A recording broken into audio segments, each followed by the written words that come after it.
Hello, data collectors. How are you? Are y'all ready to see if you can pause? Now, pause is the first muscle that we all must learn how to train. But it's not just about learning how to pause. It's about what happens after the pause, within that sacred pause time. Think of it like exposure therapy 101, because in this moment of pause, you are exposing yourself to the emotional pressure that builds within that pause that we typically bypass when we're getting spicy, because it's easier to stand on business than to sit with that emotional pressure buildup. Think of it like a nervous system bench press, okay? Most of us were already doing it. The problem is we're doing it in the wrong areas.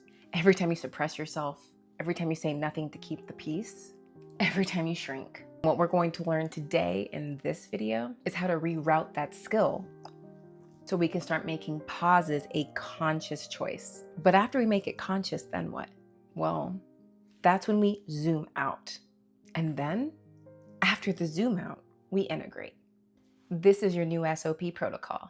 Pause, zoom out, and integrate. Are y'all ready? Let's go. In this step 1 of the protocol, somatic awareness and emotional inventory are the strategies that you use that take place in this sacred time. This pause is where the fight, flight, freeze, or fawn response will start to swell and boil up inside of you. You have to learn how to sit in it. Exposure therapy in real time. A lot of times when we feel that spike, we're already reacting, responding, or fleeing, or fawning. But I want you to pause.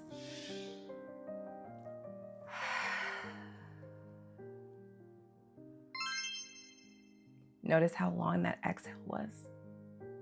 Squeeze.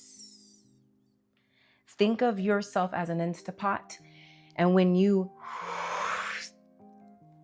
it's the steam coming up to release the pressure.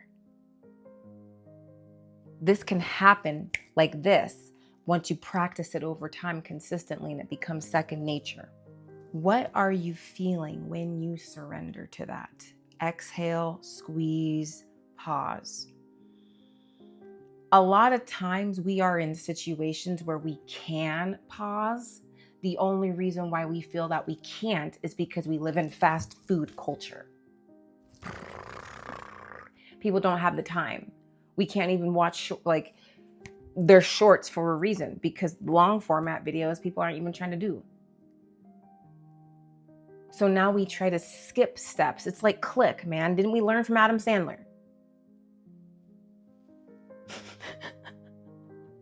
I'm going to pull out so many weird movie references because it's just me. How do y'all feel? I would love for this area of the internet to be less scripted and more of just me looking at my notes and flowing. And if y'all are cool with that, and I could just look at my notes and it can be just like us chilling and vibing together as if it was a FaceTime, let me know. I would love that. And it would make it easier, and I could probably get out the video sooner, because right now I do have a full caseload. And your girl's trying to have a vacation, but I'm also trying to release my little ebook for you, my little gift for the world. I have a lot to do, and my executive function right now is really struggling. My husband's home. I'm getting squirrely. I just want to hold on to him. There's a lot going on.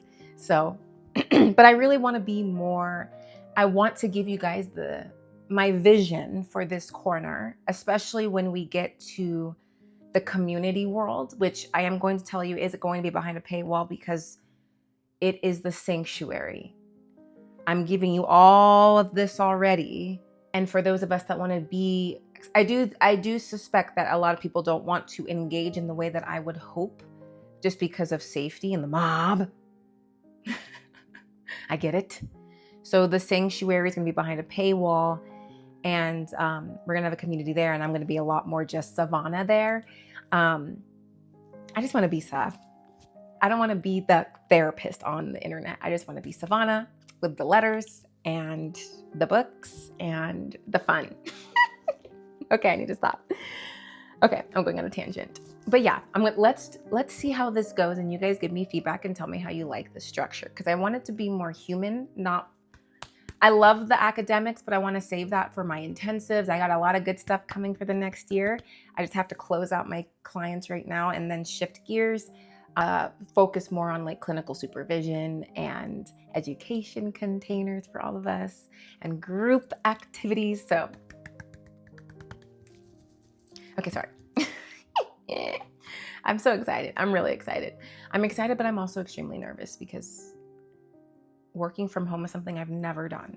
And for me, I need the structure and probably undiagnosed ADHD, but quite frankly, it truly doesn't matter. I can go get assessed. What? Then what? Truly for me, then what?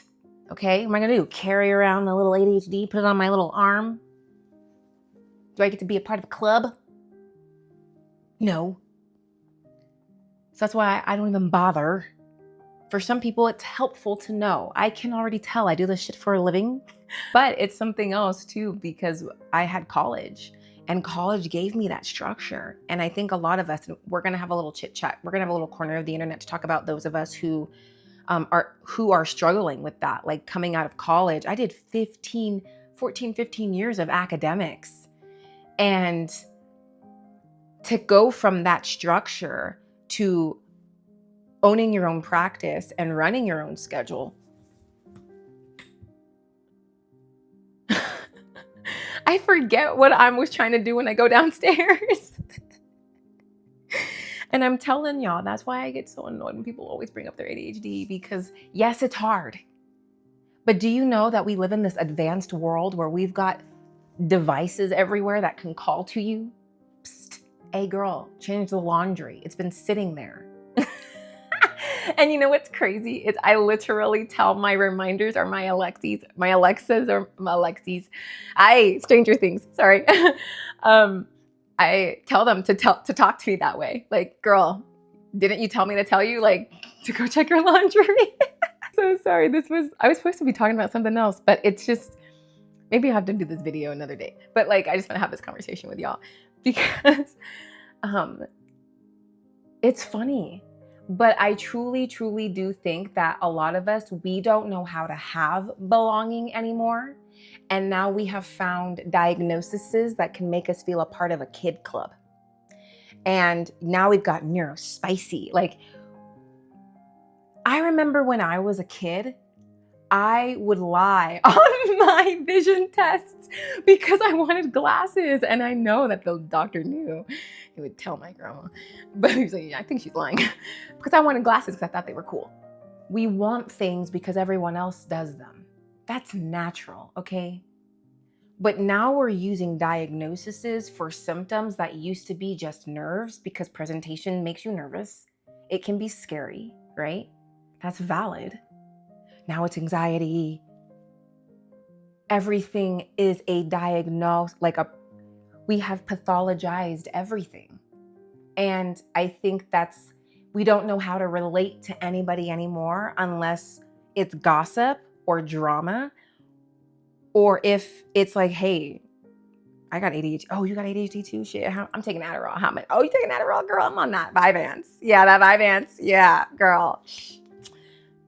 Like, this is how we're bonding. And this is normalized. This scares me because we have innate power within us and we are abandoning that because fast food culture, drive-through culture has us convinced that the shortcuts are better, but the shortcuts skip development. And that's crucial. I wish there was a bell, like a sound, like if this was Nightmare Before Christmas, I'd be like, what's his name? A sound in the alarm. We got 365 more days till Christmas, but we've got like XYZ days until like, it's already happening. Shit. It's already happening. September showed that. I don't care what you think. I truly do not care what you think about what I think about certain things in this world, because that's my business. But don't quit trying to be snooty on looking at my business. We all watched an assassination take place on our phones. Y'all's kids saw it. And we bypassed that the same way you bypass the outcries in your own families. I said what I said. I don't play about this. When you have lost someone that you love to suicide, when you have lost someone that you love from mental health, from taking their own life, and you have seen it, I don't play. You guys, the Black community, y'all get so booty tickled if a Black person supports a white person. I'm sick of it. I am sick of it. Unfollow me now. You don't like it? Get your own corner of the internet. Now y'all out here with the oppression Olympics are trying to, oh, I've had some people in my DMs. I have some stories I could share, but I save them for my journal and for my husband. We do our pillow talk time and we talk shit about y'all. I don't care what you think about how I view the world. I'm not shitting on you. I'm not throwing that at you. You're allowed. You have the audacity to come up over here in my corner of the internet house and throw your little poops at me. I didn't throw no poops at you. We learned this shit in elementary school. Sticks and stones, brother. This isn't a funny conversation, but what has helped me with dealing with y'all, I've had a lot of people tell me how much they look up to me, admire me, and the little milk dud in me, you have no idea.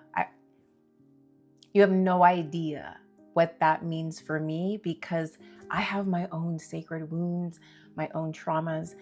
I have all of that too. And one of them is being seen. Ugh. And I'm on y'all's phones and y'all's vulnerable moments. And I'm being spicy? Are you kidding me? This shit got me beat as a kid. I had to steal food in my own house. Like, are you kidding me? Like, I was isolated. I was Cinderella. I had to scrub the floor. My mom would take my brother to Waterworld when I was in trouble. That's the environment I lived in. My voice, me calling out this. I've been like this since I was a kid, y'all. You think the mob I'm afraid of? The bullies were in my house. Okay, I've been trained. But you know what's crazy? I had to go through the muck. I had to go through the weeds with a machete. I had to go through my garden in my mind, and I had to uproot everything because it was poison. It was poison that was planted inside of me. Every single thing that was told in me kept me small. I was in grad school and I realized I'm going into student debt. I'm about to run my mouth. I got shit to say and I got questions. And if people got a problem with that, I don't care, because I'm paying for this. And you know what? I don't care. I know I rub people the wrong way. But you know what? I know you were thinking the same thing. And I don't care if people are afraid. I have lived my entire life in fear. And I know that some of you know exactly what that feels like. And that's why I'm here. I didn't want to do this. I did not want to do this. This, like everything in my life, like my husband, I developed into to receive, but I was guided to for a reason. The same way I tell my clients, if they're working with me one-on-one, it's for a reason. I say all of this to say, I lost my brain. I forgot. All of this, I call it exposure. This is an exposure therapy experiment for me. And if you guys hop on my safari with me, it's for all of us, because this is not my neck of the woods. All right. People, I don't know what type of mentality, because people think that when you have a certain number in your follow count, that it somehow means you just Mario into like millions and an aesthetic house and the LA life or I don't freaking know. Damn. All I know is it's not reality. I just want to be me. I just want to be me. And you know what? I see a lot of other people just being them. And I don't know if they should be doing all that. I've seen a lot of things that are questionable. But if that's happening, that's what I tell myself. That's what I keep telling y'all in the comments that tell me I want to get on the internet. Do it. I'm afraid of the mob. Who cares about the mob? Y'all have been dealing with the mob in your own family. You're telling me you can't deal with the mob and strangers? You're telling me you endured all that abuse, but you can't handle the mob, the keyboard warriors? Blah. I know I'm weird, sorry. Let it go. When I used to be a sign language interpreter, we used to be like, let it go, be at peace. Let it go, be at peace. Because people are gonna have shit to say regardless. That was something I had to learn early on. I'm gonna share that story too about my mother-in-law, my Punjabi mother-in-law. Having her moving in, my mother wound and how all of that was coming up, and the over-functioning and the fawning and the trying to please and the people pleaser coming out of retirement. And a lot of times that interpersonal problem gets projected. And we do that with our partners, and we do that with people at work. We do that with a lot of situations. And through this corner of the internet, all of y'all have a story to share. Every single one of you has something that you've learned. Some of you might not be ready to share, and that's completely okay, but eventually you will be. And I'll be here waiting to collect all the datas. I will say, because I am a woman of color, am I? You don't know? This might be Scooby-Doo. I might be able to peel this back and I'm an alien. It might be Men in Black. I might be a whole alien. I've noticed I've had a lot of people of color follow me, which I'm going to be transparent, okay? Because as a woman that is multiracial, mom is white from England, Yorkshire, England, okay, loves? My dad is Black and Native American, Muskogee. And this is me, Milk Dud Madness. Take it or leave it. I know I'm not Black enough for some of y'all. I have heard that my entire life. I know I'm whitewashed, because we're so sick of hearing that. We community members are gonna have a little chitty chat, because the interracism that lives within our community kind of disgusts me. The way that we treat our own people, I don't see any other cultures. I'm not saying it doesn't exist, that's the nuance. But I don't see any other cultures treating each other the same way the Black community treats each other. Y'all are quick to ask for a handout, ask for a cheap discount, but you don't want to do the work. Y'all the first to hide behind the Lord and Savior, and then throw that in your kid's face to get them to comply. And you're the first to attract the BBS bug because someone else of color made it out. We need to have a family meeting. There's a lot of love that I feel like the little girl in me never got to receive from the Black community. I've experienced a lot of heartache, a lot of bullying. I've experienced a lot of I've never experienced, I'm from California, okay? I've experienced racism. But the thing is I can understand when people don't know, right? When I lived in Alabama, I had people who had a great-great-grandparent that was in the head dragging of the KKK. I'm like, oh, what? I'm Googling, what does this mean? But I didn't have no fear because they weren't harmful. This was their life, their reality. They knew only what they knew. It's the same way like my Filipino family, because I've got family in all different cultures. My heart has been at tables of all different walks of life. Everybody's got dysfunction.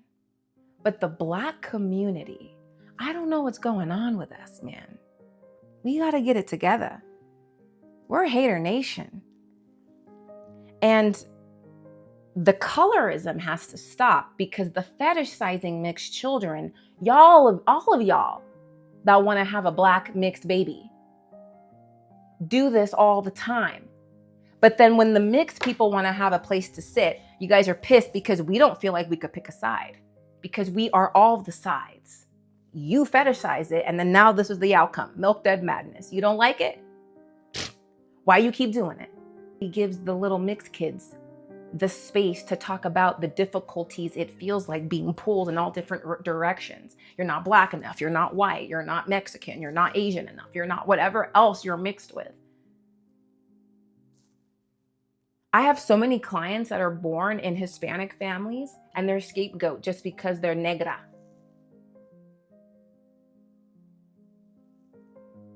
But yet you guys fetish, like, it is so bizarre. It's such a bizarre human behavior to me. The way Latino women get away with abusive behavior. But when Black women do it, we get called all types of like labels. I don't understand that. And I'm not pulling the race card, y'all. This is me just naming things. If you're getting booty tickled, pause. What is the mind trying to tell you about the little milk dud on your screen right now? What is it trying to tell you? By trying to keep you away from something within you. That's the data. That's the data. I'm not here to harm you. I'm just here to name things. I'm like that cat. That cat is like, don't you knock that glass.